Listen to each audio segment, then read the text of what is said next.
So nandito na tayo sa labas sa Vixen ang lugar, Norway pa rin. Doon yung bangka namin, kagaya ng makita ko kanina. Dito ako sa park nila, mini park lang nila to, pero maganda. Daming nagpapabilad, daming tao nagpapabilad.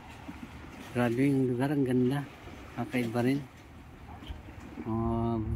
Panahon ng Vikings, mapapanood yung mga Vikings na mga movies, diba? Diba? Ano yung Vikings na movies? Ganda, diba? Ganito yung mga lugar eh. So, nandun yung kabahayan nila. Ayan na yun. Pansin mo. Bundok. Makapalibutan siya ng mga bulubundukin. Mga bahay. Anong pansin ko yung bahay nila? Isa lang yung ano naman yung style. Yung signature ng mga kabayan nila. Tara, pasyal tayo. Samahan niyo ako. Napakita ko sa inyo yung mini park nila. Daming nagpapaaraw. Daming nagpapaaraw. Papabilad, no? So maganda yung lugar nila. Okay. Pasyalan natin yung banda roon.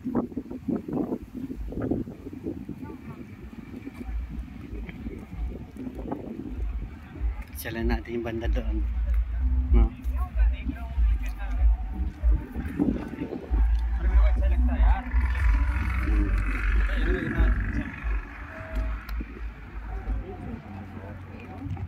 Pasyal tayo dito kung saan, dito sa pinaka downtown nila.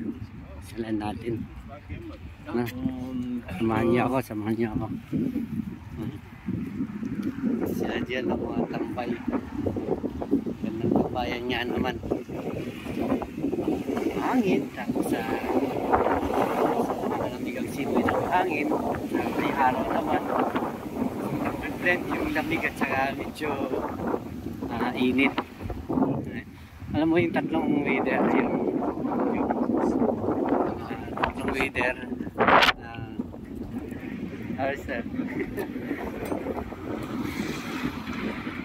Tatlong weather na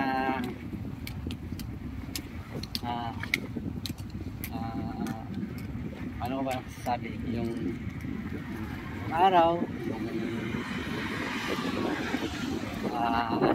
lamig, saka yung hangin, nagtiglid eh. So, sarap ng pakiramdam. Sarap ng pakiramdam kasi alam mo, supposedly yung ito eh, kasi dagat lang eh, harap eh. Pero hindi mo mararamdaman kasi yung hangin, siguro yung lamig din nagagaling sa kabundukan. May falls doon eh, napapansin nyo yung likod ko, pinakamataas doon sa likod, yung falls yun eh. So, palibot siya ng nakapalibutan siya ng mga iba't ibang klaseng bundok, no? Napakasarap ng pakiramdam. Sarap sa ano yun na napapasyalan ko yung area na ito na talagang kahit ako namamangha ako eh. Namamangha ako na napasyal ako sa mga lugar na ganito.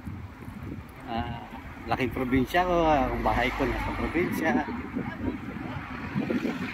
Although nag-Saudi na, nag-overseas din naman ako sa land base. Tagal na ako, napunta rin ako ng Dubai. Pero iba yung, alam mo yung nature ng mga places na napupunta namin. Kaya na-enjoy ko siya kasi yan naman typical lang na sa probinsya, pero ibang level naman to. Ibang level ng probinsya na sinasabi ko na lang. Kaya na-enjoy ko. Hindi, siyempre sa Dubai na-enjoy ko rin naman. Pero hindi ganun, hindi talaga ganun. Sa Saudi na-enjoy ko rin naman. Pero hindi talaga ganun. Hindi ka tulad nito. Oh, dahil nga probinsyano ako, dito tayo naman. Probinsyano ako, na-enjoy ko yung mga ganito, mga natural lang. No? Enjoy ko siya. Teka lang, saan ba yung pinaka ano nila, syudad nila. Balikan ko kayo, hahanapin natin yung syudad nila, no? See you around, okay? Manood kayo kasi papasyal ko kayo kung anong mayroon dito, okay? Bye bye.